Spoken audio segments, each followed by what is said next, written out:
জনমানুষের অর্থনীতি আমাদের আজকে নিউজ আওয়ার এক্সের বিষয়। দর্শক, আপনারা সকলেই জানেন অর্থনীতির নানান সূচকে বাংলাদেশ এখন এগিয়ে আছে। দেশে বিদেশে নানান কারণে নন্দিত হচ্ছে বাংলাদেশের এই উন্নয়ন, এবং তার সঙ্গে জনমানুষের জীবনযাত্রা বা জনমানুষের কাছে এই কল্যাণটা পৌঁছচ্ছে কিনা সেটা নিয়ে আমরা আজকের আলোচনা রেখেছি। জনমানুষের অর্থনীতি এই শিরোনামে সঙ্গে আমাদের যাদেরকে পেয়েছি এই অনুষ্ঠানে আবারও একটু পরিচয় করিয়ে দিচ্ছি। যারা এই মুহূর্তে টেলিভিশন সেটের সামনে এসে বসেছেন তাদের জন্য আমাদের সঙ্গে আছেন আইএফআইসি ব্যাংকের ব্যবস্থাপনা পরিচালক শাহ আলম সারোয়ার, আছেন বিআইবিএম এর মহাপরিচালক ডক্টর তৌফিক আহমেদ চৌধুরী, অর্থনীতিবিদ ডক্টর আহসান এইচ মনসুর আমাদের সঙ্গে আছেন, এবং কারওয়ান বাজার ২ নম্বর বাজারের ব্যবসায়ী সমিতি, সেই ব্যবসায়ী সমিতির সভাপতি শেখ শামসুল আলম বুলবুল আমাদের সঙ্গে আছেন। বিরতিতে যাবার আগে একটি প্রশ্ন ছিল, শেখ শামসুল আলম বুলবুল যে কথাটি বলেছেন যে আগে যিনি 10 টাকা আয় করতেন সেখানে তার আয় বেড়েছে হয়তো 100 টাকা বেড়েছে, কিন্তু তার সঙ্গে তার চাহিদার যে দূরত্ব সেটি আরো একটু বেড়েছে, মানে সেই 100 টাকার আনুপাতিক হারেই চাহিদার দূরত্ব বেড়েছে। কেন এই দূরত্ব বাড়া, সেটা নিয়ে আমরা এই পর্যায়ে আলোচনা করব। আপনারা যারা প্রশ্ন করতে চান নিশ্চয়ই জানেন 017303563 থেকে 32 পর্যন্ত এই নম্বরে আমাদেরকে ফোন করতে পারেন। তাছাড়া 818921 থেকে 7 পর্যন্ত আমাদের একটি সরাসরি ফোন নাম্বার আছে, আপনারা ফোনে প্রশ্ন রাখতে পারেন। আমরা যদি ডক্টর তৌফিক আহমেদ চৌধুরী আপনার কাছে একটু জানতে চাই, যে কথাটা বলেছেন শামসুল আলম বুলবুল, এই যে আয় বেড়েছে, গ্যাপও বেড়েছে, আসলে ওই যে চাহিদা বেড়েছে, ওই যে মানুষের এক্সপেকটেশনের মানে গ্রোথটা অনেক বেশি বেড়েছে না। আমি আজকাল অনেককে খেয়াল করি যে ইভেন আমার অফিসেরও ইভেন পিয়ন দারণের ছেলে মেয়েকে দেখি প্রাইভেট ইউনিভার্সিটিতে লেখাপড়া করে, তো ডেফিনেটলি ওর আয় হয়তো বা আপনি 10,000 টাকা থেকে 20,000 টাকা হয়েছে, কিন্তু প্রাইভেট ইউনিভার্সিটির খরচ মেটানোর জন্য তো এটা এনাফ না, তাই না? তো এইরকম। আর ওই যে আরেকটা আমরা নিজেরা এখন আলোচনা করছি, ডেমনস্ট্রেশন ইফেক্টও কিন্তু হয়। আমি অনেক আমার অফিসের লোকজনকে বলি যে তুমি যদি এখন আমার লাইফস্টাইল অ্যাডাপ্ট করতে যাতে তোমার তো খরচে কুলাবে না। আমি বহু লোকজনকে দেখি ওরা অফিস থেকে পিএফ লোন নেয়, ব্যাংকের থেকে লোন নিতে যায়। আমি ওদেরকে ডিসকারেজ করি যে কেন এটা নাও, তুমি তাহলে রিটায়ার করার পরে কিভাবে চলবা, এটা নিও না। বলে না স্যার, আমার ছেলে প্রাইভেট ইউনিভার্সিটিতে পড়ে, আমার মেয়ে এটা চায় এক্সকারশনে যাবে, তারপরে ওর একটা ভালো ঘড়ি দরকার, একটা ভালো মোবাইল দরকার।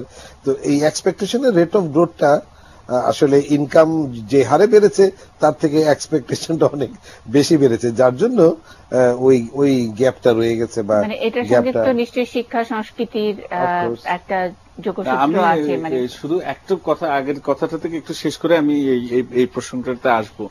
ওই আমরা যেটা দেখেছি যে ধরেন আমরা ব্যাংকার হিসেবে যেটা দেখেছি, যেমন ধরেন আমাদেরকে কিন্তু এখন প্রতি বছর বলে দেয়া হয় যে আপনাকে এত শত কোটি টাকা আপনাকে কৃষি ঋণ দিতে হবে, এত শত কোটি টাকা আপনি মাইক্রো ফাইন্যান্স করতে হবে, আপনার টোটাল এসএমই ফাইন্যান্সের 10% আপনি উইমেন এন্টারপ্রেনিয়রকে দিতে হবে, এবং উইমেন এন্টারপ্রেনিয়রকে আপনাকে ডেভেলপ করাতে হবে।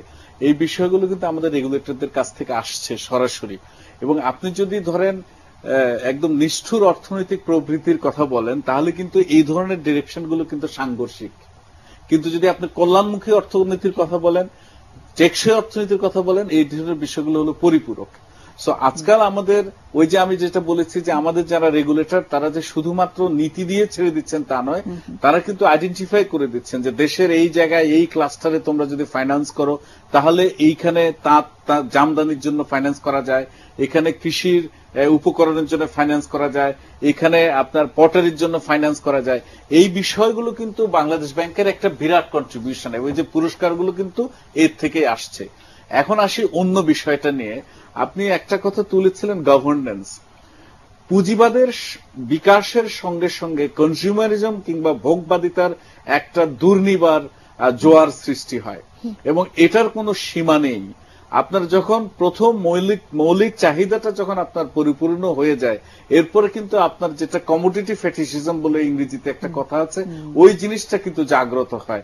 তো সুতরাং যে কোনো অর্থনৈতিক উন্নয়নের সঙ্গে সঙ্গে ডিস্ট্রিবিউশন আপনি এনশিওর করবেন।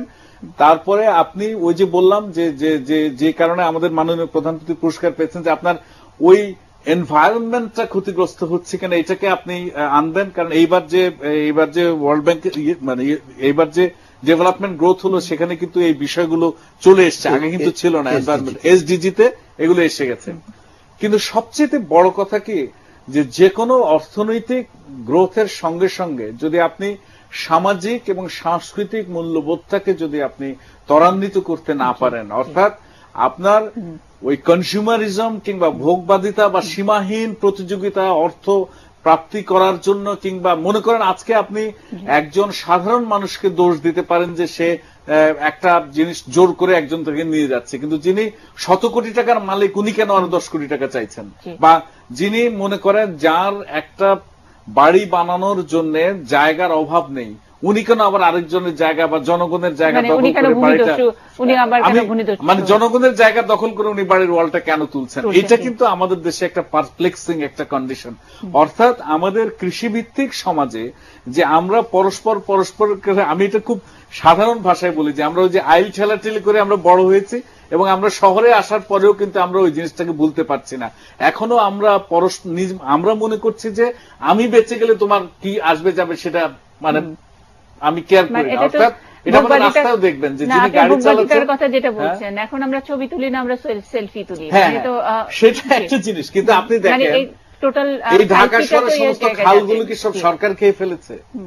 এটা কিন্তু বড় বড় অট্টালিকা খেয়েছে। আপনি একটা ফুটপাথকে সরকার খেয়ে ফেলছে, এটা কিন্তু বড় বড় অট্টালিকা এটা খাচ্ছে। অর্থাৎ আমাদের মধ্যে যে অর্থ লিপ্সার যে একটা সীমাহীন দুর্নিবার আকাঙ্ক্ষা জাগ্রত হচ্ছে, সেটা দিয়ে আমিময় করে তারপরে আরেকজনকে যে অধিকার আমি খর্ব করছি ওইটার দিকে কিন্তু আমি আর নজর দিচ্ছি না। কিন্তু যখন আমি আরেকজনের অধিকার খর্ব করে আমারটা করছি, তারও কিন্তু যে একটা আচরণ আছে সেটা দিয়ে কিন্তু আমি ক্ষতিগ্রস্ত হয়ে যাব। মানে এই যে আজকে জলাবদ্ধতা বলেন অনেক কিছু সৃষ্টি হয়েছে না, এইটা থেকে যেগুলোকে আমরা অনেক সময় গভর্নেন্স, গুড গভর্নেন্স অভাব বলে গভর্নেন্স আছে, কিন্তু তার সঙ্গে আপনার সাংস্কৃতিক পরিশীলনের একটা বিষয় আছে। আপনি যে কোনো দেশে শুধু আইন দিয়ে এবং আইন পরিপালন করে কিন্তু যে কোনো দেশের আপনি একটা সুশাসন কিন্তু প্রতিষ্ঠিত করতে পারবেন না। সেই দেশের সাংস্কৃতিক পরিশীলন এবং আপনার বুদ্ধিবৃত্তিক পরিশীলন কিন্তু একেবারেই আনুষঙ্গিক বিষয়। তো আমরা যে বিষয়টা থেকে শুরু করেছিলাম যে গণমানুষের অর্থনীতির সঙ্গে প্রবৃত্তি ঠিক আছে, আপনার ডিস্ট্রিবিউশন ঠিক আছে, কিন্তু যখন এটা এনভায়রনমেন্টের মধ্যে আসবে, যখন এটা আপনার আরেকজনের অধিকার রক্ষার মধ্যে আসবে, যখন আমি আমার সামাজিক দায়িত্ব পালন করার মধ্যে আসবে, সেখানে কিন্তু একটা সফট স্কিলের একটা ব্যাপার আছে। সেখানে কিন্তু আমাদের একটা সাংস্কৃতিক পরিশীলন, আমাদের বুদ্ধিবৃত্তিক পরিশীলন একেবারেই জরুরি। এই বিষয়গুলো কিন্তু আমরা ইগনোর করছি। একজন দর্শক আছেন, তারপরে আমি আহসান মনসুর আপনার কাছে যাব। একজন দর্শক আছেন ফোনে। হ্যালো, আসসালামু আলাইকুম। জি, ওয়ালাইকুম আসসালাম। আমি মিরপুর থেকে বলছি, মোজাম্মেল হক। জি, বলুন। আমার প্রশ্ন হলো আলোচক বৃন্দ সবার কাছে যে আমি 1995-এ রিটায়ার করেছি।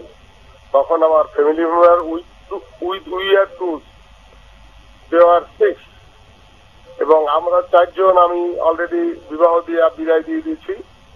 এখন উই আর 2, কিন্তু আমার তখন যেভাবে বসবাস করতাম এখন সেভাবে বসবাস করতে পারছি না। আমার এখন তো আশ্রয় কেন্দ্রে যাওয়া ছাড়া উপায় নেই। তার আমার পরবর্তী হলো কোথায়? আচ্ছা, এইটাই আমার আলোচক বৃন্দের কাছে, একজন বাদে ডান সাইডের ওনার সবার কাছে।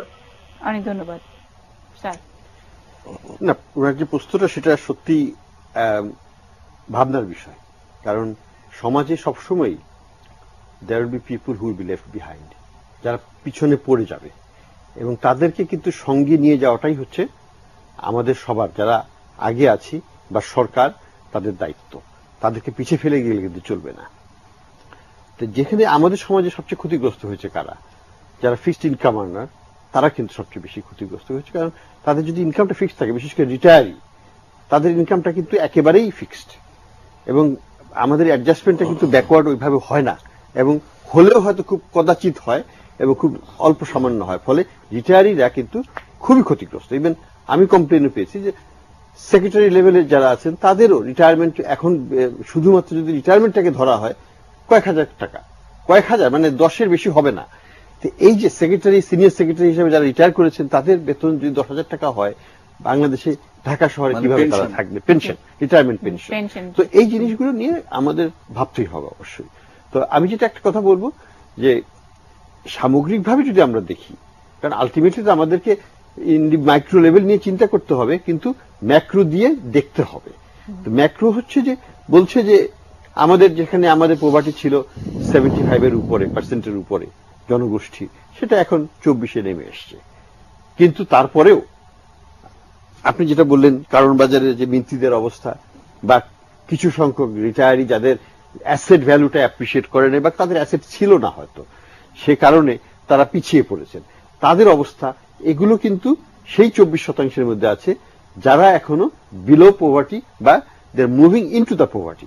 আরেকটা জিনিস আমাদেরকে জানতে হবে যে 24% যদিও আমরা সরকারিভাবে ক্লেম করছি, একটা বড় অংশ কিন্তু ভালনারেবল টু পভার্টি। অর্থাৎ আমাদের হিসাবে প্রায় এই 24-এর মধ্যে প্রায় ডাবল করা যাবে, যেটা হচ্ছে যারা যে কোনো শক বলতে আমরা মিন করছি, যেমন একটা কৃষকের জন্য হয়তো ক্রপ লস হচ্ছে, বন্যা হয়ে গেলে তার ইনকাম কিন্তু সে দরিদ্র সীমার নিচে পড়ে যাচ্ছে। একটা ফ্যামিলির মধ্যে মধ্যবিত্ত, নিম্ন মধ্যবিত্ত ফ্যামিলির যদি কারো ক্যান্সার রোগে আক্রান্ত হয়, সে কিন্তু দরিদ্র হয়ে যাবে, সর্বশান্ত হয়ে যাবে একটা রোগের কারণে। একটা অ্যাক্সিডেন্ট যদি হয় কারো ফ্যামিলিতে, সর্বশান্ত হয়ে যাবে। এই যে ভালনারেবিলিটি টু শকস, এটা কিন্তু বিরাট সংখ্যক জনগোষ্ঠীকে ইম্প্যাক্ট করছে প্রতিদিন। এবং এটাকে কিন্তু এই কোপিং মেকানিজমটা কিন্তু এখনো আমরা সোসাইটি হিসেবে আমাদের সেফটি নেটের মাধ্যমে দিতে পারি। মেকানিজমটা নিয়ে স্যার একটু কথা বলতেই পারি, কিন্তু আমাদের সঙ্গে একজন দর্শক আছেন, অনেকক্ষণ ধরে অপেক্ষা করছেন, তার প্রশ্নটা একটু নিতে চাই। হ্যালো হ্যালো হ্যালো, জি আসসালামু আলাইকুম। হ্যালো, জি হ্যালো আসসালামু আলাইকুম, আপনি আপনার প্রশ্ন করুন। শুনতে পাচ্ছেন? জি শুনতে পাচ্ছি। জি জি, আমি বলতে চাচ্ছি যে আমি একটা সেলস অ্যান্ড মার্কেটিং এ জব করি। যে এই 5 জনের নির্বাচনের পরে সমস্ত মানুষের মধ্যে একটা স্থূলতা যে আমার প্রোডাক্ট বিক্রি হচ্ছে না, কারণ কোনো উন্নয়নমূলক কোনো কাজ হচ্ছে না। আমি কাজ করবো কি করবো না, এই ভয়ে যে আমার সেলস হচ্ছে না, আমি এখন ভীত যে সামনে আমার চাকরি থাকবে কি থাকবে না। আমি বুলবুল ভাই যে কথা বলছেন, আমি ওনার কাছ থেকে বারবার জানতে চাচ্ছি, বাট উনি যেটা বলছেন সেটা অ্যাকচুয়াল, সেটা বাস্তব চিত্র। আমি আজকে যদি 10,000 টাকা ইনকাম করি, দেন আমি 2 বছর আগে যদি 8,000 করছি, সেটা আমি অনেক ভালো ছিলাম। কিন্তু আমি হিমশিম খাচ্ছি এখন আমার সামনে কি হবে এটা নিয়ে, বা আমার যে আমরা জমি বিক্রি করতে হবে, বা যারা পুঁজি থাকলে পুঁজি ভাই খেতে হচ্ছে। আমার প্রশ্ন, এই যে গণমানুষের অর্থনীতি, আসলে গণমানুষটা কে? আচ্ছা, 10,000 মানে আগের 8,000 টাকায় ভালো ছিলেন, এখন আরো 10,000 বা তার উপরে। আসলে আগের 8,000 টাকা তো ওনার ভালো ছিল না, উনি 10,000-এ কেন এসেছেন? এখানে ইস্যুটা আমি একটু একটা বিরতির পরে আমি এই আলোচনাটা শুনতে চাই। আপনি কিন্তু সীমাহীন লোভের কথা বলছেন। আমরা যে জায়গায় ভোগবাদিতার সমাজ, তার সঙ্গে সাংস্কৃতিক পরিশীলনের যে অভাব প্রভৃতির বলতে, তো এগুলো সব ইনক্লুসিভ অর্থনীতি বলতে তো এগুলো আছে কি না, মানে সেটা আমি একটু শুনতে চাই। আর দর্শকরা নিশ্চয়ই আছেন আমাদের সঙ্গে, থাকুন, আমরা একটা ছোট্ট বিরতির পরে ফিরছি।